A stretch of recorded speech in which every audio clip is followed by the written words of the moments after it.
Okay. All right. Next up, we have our guest speaker, and it is with great pleasure I introduce you to her. Born in Ontario, Canada, she completed her bachelor's in science in psychology at the University of Toronto in 1993. She was admitted to SUNY Buffalo and was conferred her Doctor of Dental Surgery in 1995.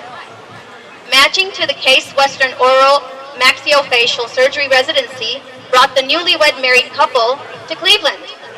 Not so far from here, she completed a one-year residency at the Cleveland Clinic and served a short tenure as a clinical associate there before joining a private practice while her husband completed his residency.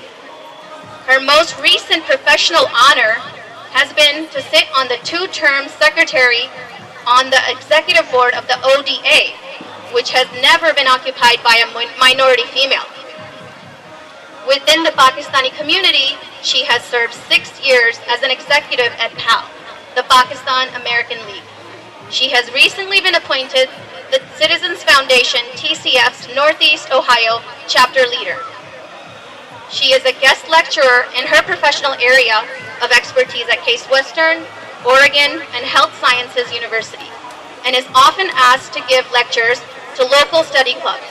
Despite these honors, she would likely introduce herself as the proud mother of Hamza, Aliza, Zachariah, and Reza, as she stands next to her beloved husband of almost 25 years, Faisal Qureshi.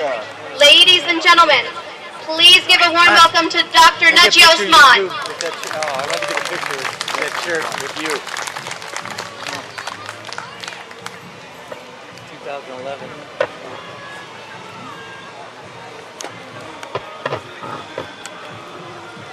Good afternoon, everyone. Assalamu alaikum. When I was a 10-year-old child growing up in Toronto, Canada, as part of our curriculum, we were required to write and perform a 5-minute speech about any topic of our choice. Some children chose to write about their pets, some their favorite athlete, and much to the surprise of my mother, I came home with a great idea. I wanted to write about my heritage, Pakistan. Now allow me to explain. The Toronto of the 70s was not the buzzing, multicultural metropolis it is today. Now you can find people roaming in their national dresses openly with access at all times to every type of Pakistani delicacy imaginable, including the meat pan. Small footnote for our non-Pakistani folks and maybe even some of our kids. Meat pan is a post-dinner treat made up of a betel leaf with chopped betel nut, fennel seeds, cardamom, and a sweet chutney and various add-ins of choice. Sounds odd, looks even odder, but I promise you, the deliciousness of which is measured by the amount of sweet red syrup that escapes the corners of your mouth. So back then in 1979, before the age of the ubiquitous meat pan, at North Agincourt Junior Public School, I was the only Pakistani girl in the entire school from kindergarten to grade 6. There may have been a handful of other ethnicities, such as Ricky Liu, my Korean neighbor, Chet Ng, my Vietnamese classmate, or my friend Vidya Balkasin from Trinidad.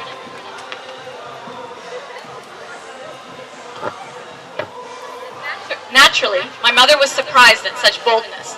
While she was trying to put me in t-shirts and jeans and send me for tap dancing, figure skating, and gymnastics, lessons to be like my friends, I wanted to make a full-out declaration of why I was different. Perhaps it was the impact of my uncle's grand wedding in Peshawar that filled my heart.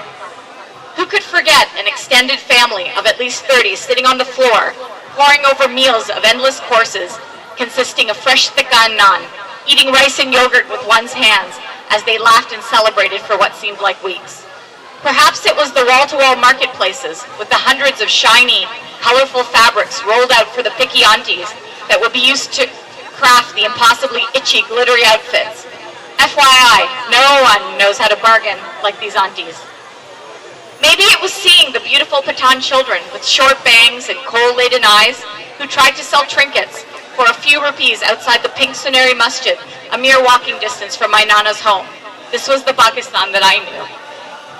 It could have also been the snow-capped mountains and muddy that you could only reach by a bumpy drive along the windy roads shared with donkeys and their owners, for this had been home to my father when he was a boarding school student at Lawrence College from the tender age of 4. I had weaved a loving concept of my own history with these vignettes from my trips to Pakistan, the curiously colored old photos in our family albums, and my parents' personal stories of their youth. Naturally, I was smitten and happy to tell about this wonderful land called Pakistan. I loved my culture. And I grew up and I moved to Cleveland in 1995. I started my general practice residency right over there at the Cleveland Clinic's Cryo building at A70. So true story. When I started, one of the secretaries, Vicky from Strongsville, asked me, "You have a different look. Where are you from?" I mischievously responded, "Toronto." She came back and quizzically stated, "You don't look like someone."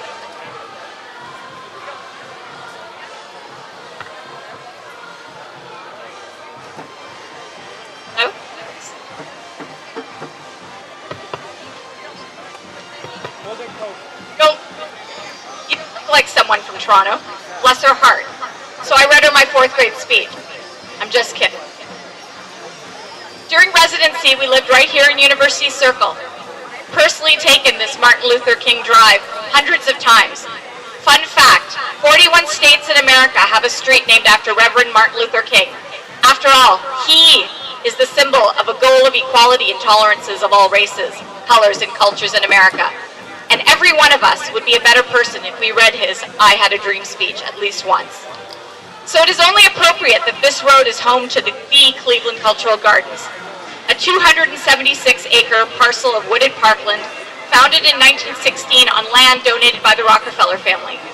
There are 31 distinct gardens commemorating the different ethnic groups whose immigrants have contributed to the heritage of the United States and especially Cleveland.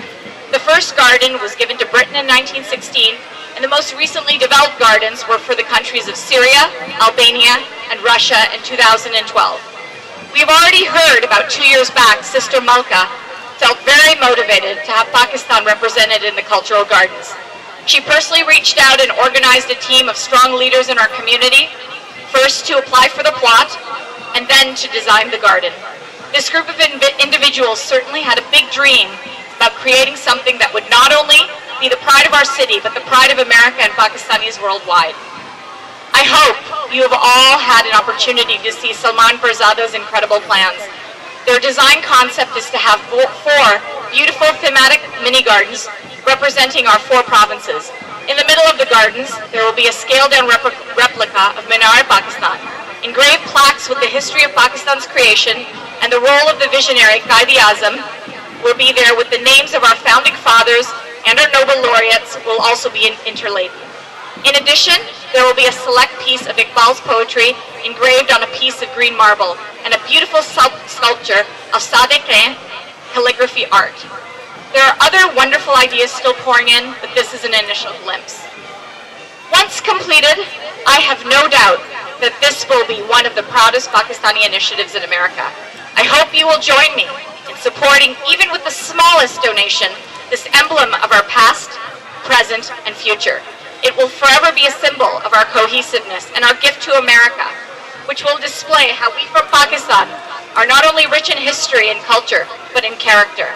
This is something we can do and we must do together. My hope is that with God's grace this will be completed, and all of our children throughout the land can beam with pride over their Pakistani heritage. Thank you.